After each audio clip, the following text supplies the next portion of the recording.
You're watching Oregon's first television station, KPTV, Channel 12, Portland. Good morning. These are today's news headlines. President Carter tonight unveiled his new campaign to tame inflation. Citing the effects that inflation has on purchasing power and national productivity, the president appealed to workers to hold down wage demands and urged companies to trim prices. His set of voluntary wage price standards for business and labor would limit wage and fringe benefits to annual increases not exceeding 7%. Workers earning less than $4 an hour would be exempt, as would those already covered by wage contracts.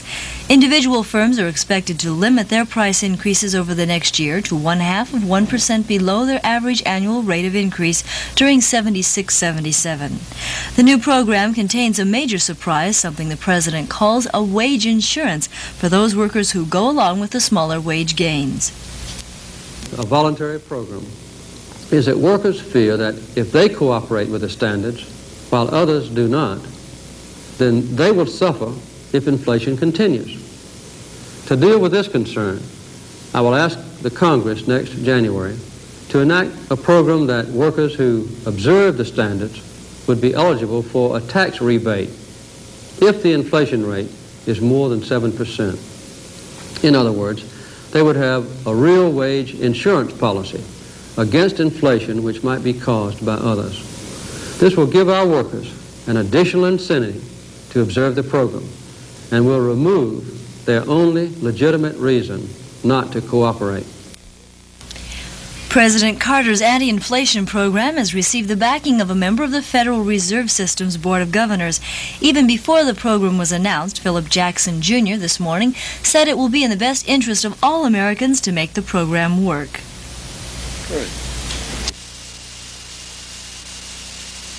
There's no question in my mind that we have an economic cancer in our country called inflation. And the only way it will ever be cured is by every citizen trying to help cure it. And for us to try to criticize a program or try to assure that it won't work is not in our own self-interest. Jackson steps down from the federal post in mid-November after 3 years of filling an unexpired term on the Board of Governors. In addition to solving inflation by reducing the federal deficit and government spending, Jackson suggested government regulation of private business must also be cleaned up. Someone made an estimate recently that if you put all the federal regulations in one book through the Federal Register, it would take 56,000 pages.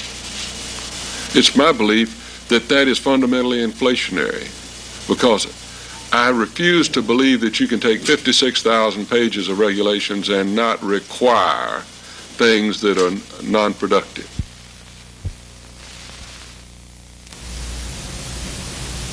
Oregon's Attorney General will be asked to decide if Governor Bob Straub illegally used his office, state employees, and state funds in his bid for re-election. The inquiry stems from a complaint filed by Republican State Senator L.B. Day. Day objected to a memo from Straub's assistant Bud Kramer to state agency heads, telling them to get out the good words about what state government has been doing around the state. Meanwhile, 1st District Congressman Les Aucoin's campaign manager has accused Aucoin's Republican challenger of gross distortion of facts in his radio advertising. The Aucoin campaign says Nick Bunick illegally lifted an Aucoin quote from a television ad and used it in Bunick's own radio spot. This is a television advertisement running for the Aucoin re-election campaign. So anyone who says that a tax cut right now, which would increase the deficit to $90 billion, I think is perpetuating a consumer fraud on the American public. I wish I could say that I could give that to you and still be able to look you in the eye and say I'm representing your interests. But I can't. I can't do that. I refuse to do that because we're mortgaging the future. This is a radio spot which began running Friday on radio stations around the state for Aucoin's challenger, Nick Bunick. Taxes. We all know they're too high and something has to be done, but Les Aucoin has said repeatedly that he will not support a tax cut. Mr. Aucoin, I can't do that. I refuse to do that. But Nick Bunick knows how today's taxes hurt. At a news conference today, a Coins campaign manager charged Buick had illegally taped a Coins voice off the television ad, used it in a way which completely distorts the congressman's position on tax cuts. Mr. Buick, through his radio advertisement, has corrupted the political dialogue in the race for Oregon's 1st Congressional District. Mr. Buick has not taken issue with Congressman Aucoin's record. He has grossly distorted and misrepresented it. This is a clear case of electioneering intended not to enlighten, but to deceive. Michael Call says the Buick ad violates the Federal Communications Act and Oregon election law.